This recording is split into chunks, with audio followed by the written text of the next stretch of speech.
Hey everyone, welcome back to the Haunted Corner. I'm Ashton, and today we're talking about a couple creepy haunted castles from around the world. Let's get into it.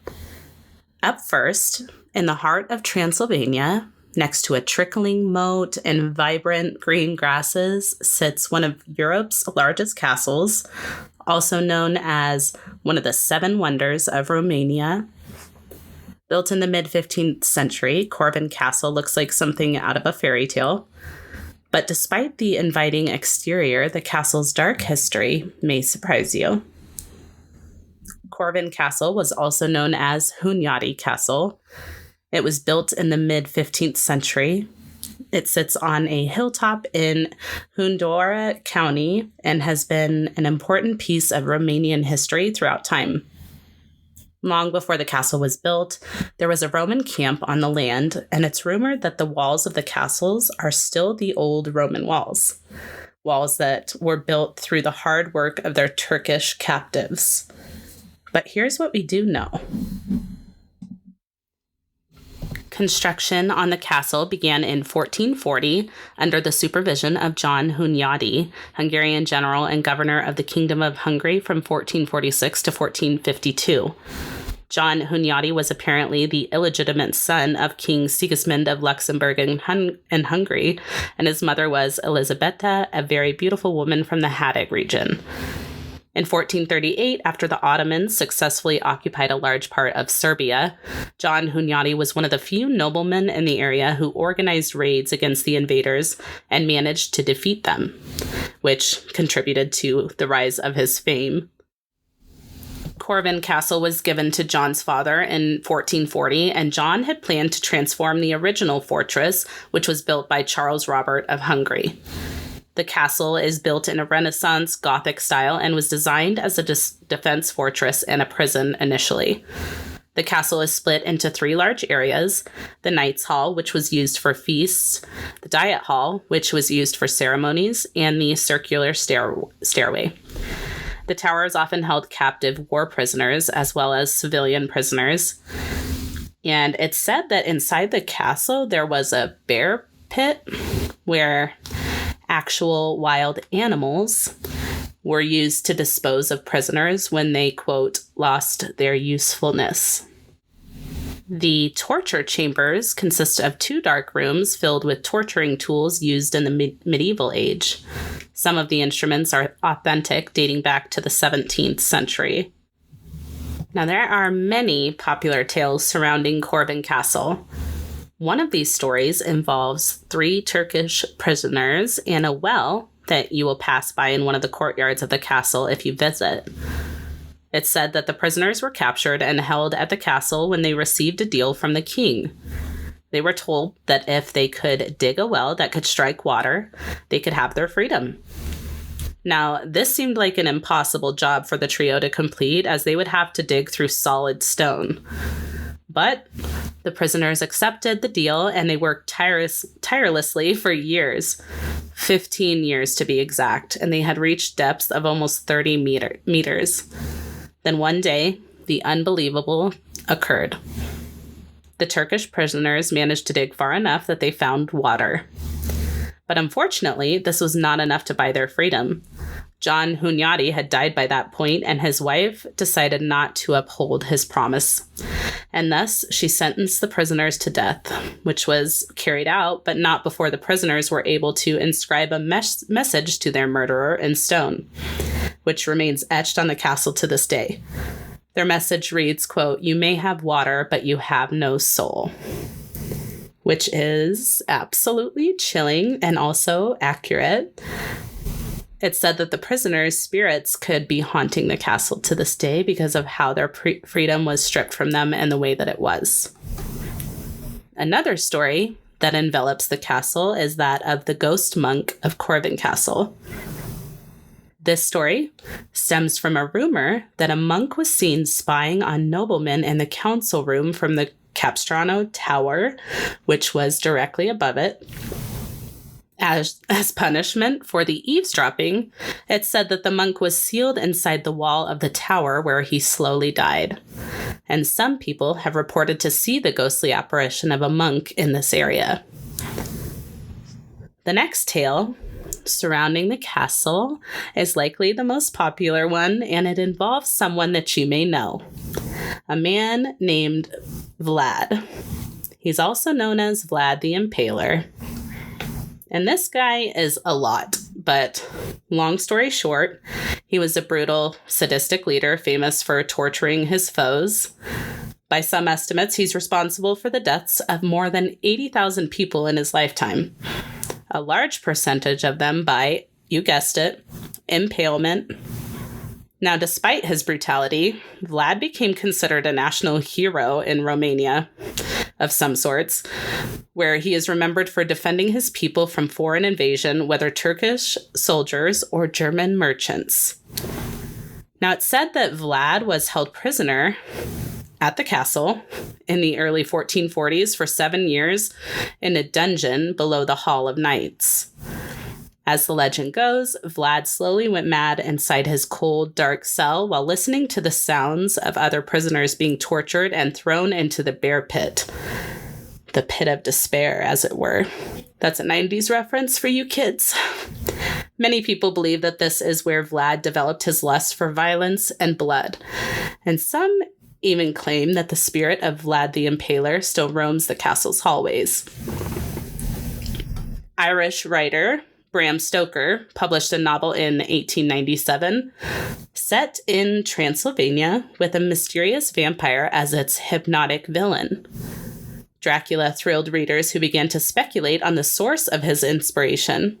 Many theorized that the dark and brutal life of Vlad the Impaler was his inspiration for the character of Dracula.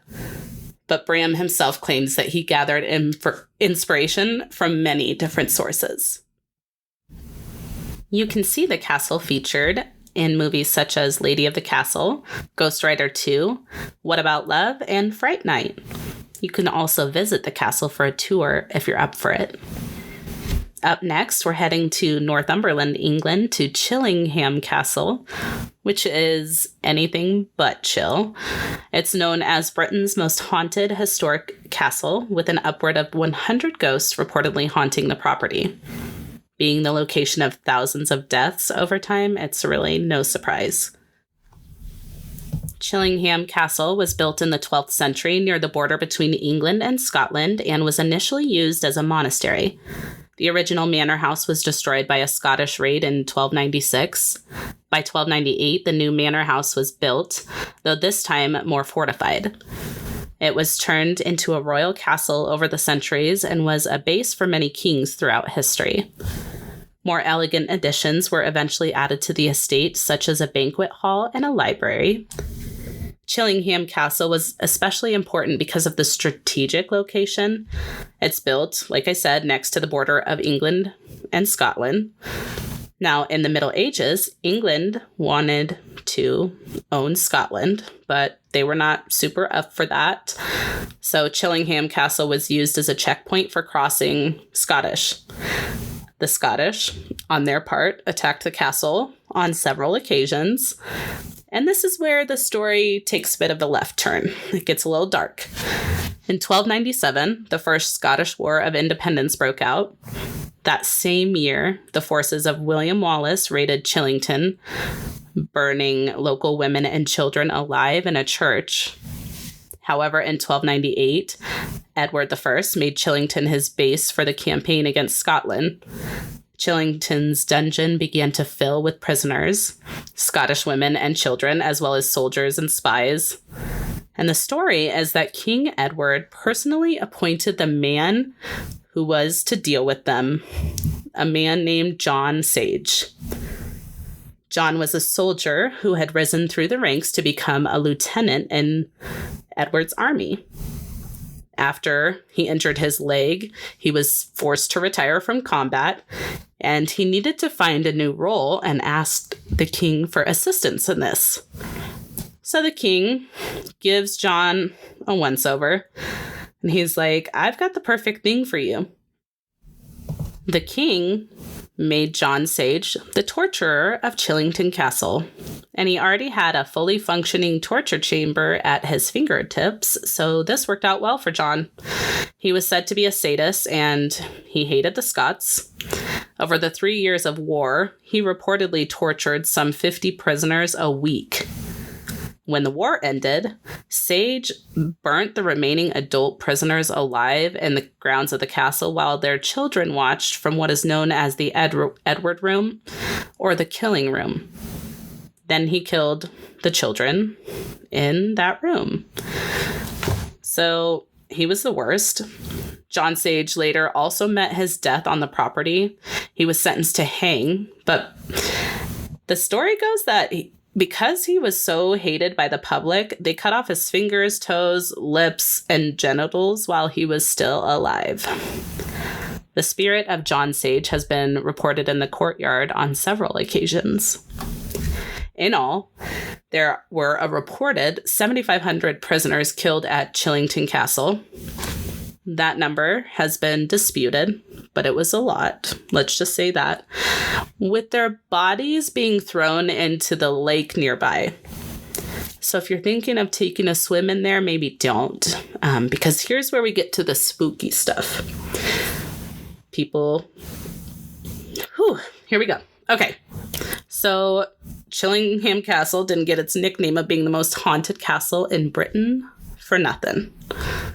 The torture chamber, where thousands of prisoners were tortured for hours, days, weeks, until they eventually met their deaths. This is where John Sage used torture devices such as the wheel, the Iron Maiden, the iron chair, and something called the rack, which you may have already heard of. This device was used to stretch someone until the joints popped. Now, some people claim they hear the sound of popping joints when they're in the torture chamber. One evening, during a ghost tour, the wheel began rolling forward on its own, causing a reaction from one of the castle's guard dogs, who backed up, bared his teeth, and began growling. The chapel, located beside the Great Hall, is another reportedly haunted location in the castle. 3 skeletons were supposedly discovered in the chapel, with one being that of a little girl named Eleanor, whose spirit is known to move lights around at the request of the castle staff members. She's also known to play with visitors' hair when they enter the chapel. Now, on to the Edward Room, also aptly known as the Killing Room. This is where the children watch their parents die at the hands of the executioner before being killed in the room by that same man, John Sage. It's said that visitors to the castle are overcome with feelings of sorrow and despair when they enter the room. The overwhelming smell of blood has also been reported in the room. Now, one of the most popular spirits of the castle is referred to as the Blue Boy, or Radiant Boy. The story goes that during one of the many castle renovations, a secret hollow was found behind one of the walls within the castle. Workmen found 2 sets of remains. One was the body of a young boy wearing a few scraps of blue clothing. After further examination, it was discovered that the boy's fingertips were badly damaged, suggesting that he had been sealed within the walls while he was still alive. His spirit is said to appear as a glowing blue light, usually around midnight. Another known spirit is the ghost of Lady Mary Berkeley, who was the wife of Lord Grey of Wark and Chillingham. Apparently, in 1682, Lord Grey ran off with his wife's sister, Henrietta. Lady Mary was left alone at Chillingham with her baby daughter. She died in the castle in 1710, and her ghost reportedly remains there still. Visitors know that it's her when they hear a rustle of silk and feel an eerie chill. Now, to wrap out the creepy stuff with something adorable, the park surrounding the castle is home to a herd of about 90 wild cows that have lived on the land since medieval times. They've somehow survived, and even today, the wild herd remains untouched as it continues to grow. And that is the story of Chillingham Castle. You can visit the castle and even stay in one of the apartments inside the castle if that's what you're into. Maybe one day I'll make it across the pond for a visit. And that's going to close out part 1 of Haunted Castles. There will be a part 2 because I think my new obsession is learning about castles and their histories. So stay tuned. I hope you enjoyed the episode today. Thanks for tuning in. The sources will be listed on the blog post for the episode at www.thehauntedcorner.com. And that post will be linked to in the show notes. Check out the other episodes of The Haunted Corner available now wherever you listen to your favorite podcasts, with new episodes dropping every Monday and Thursday. If you're enjoying the podcast and would like to share your support, head on over to Patreon. I can't wait for this week's episode. It's coming out on Monday. Head over to Patreon so you're ready. We're talking about Big Nose George, and you're not going to want to miss it. You'll have access to the exclusive episodes like that one, early and ad-free access to these regular episodes, and you'll be supporting me and the podcast. So head over to patreon.com/The Haunted Corner to join now. Follow us on social media at The Haunted Corner on Instagram, Facebook, YouTube, and TikTok. If you're enjoying the podcast, please be sure to tell a friend. If you have a case suggestion or a correction to share, please send it to thehauntedcorner@gmail.com or submit it through the website. Until next time, be kind and take care of yourselves, and we'll see you soon. Bye.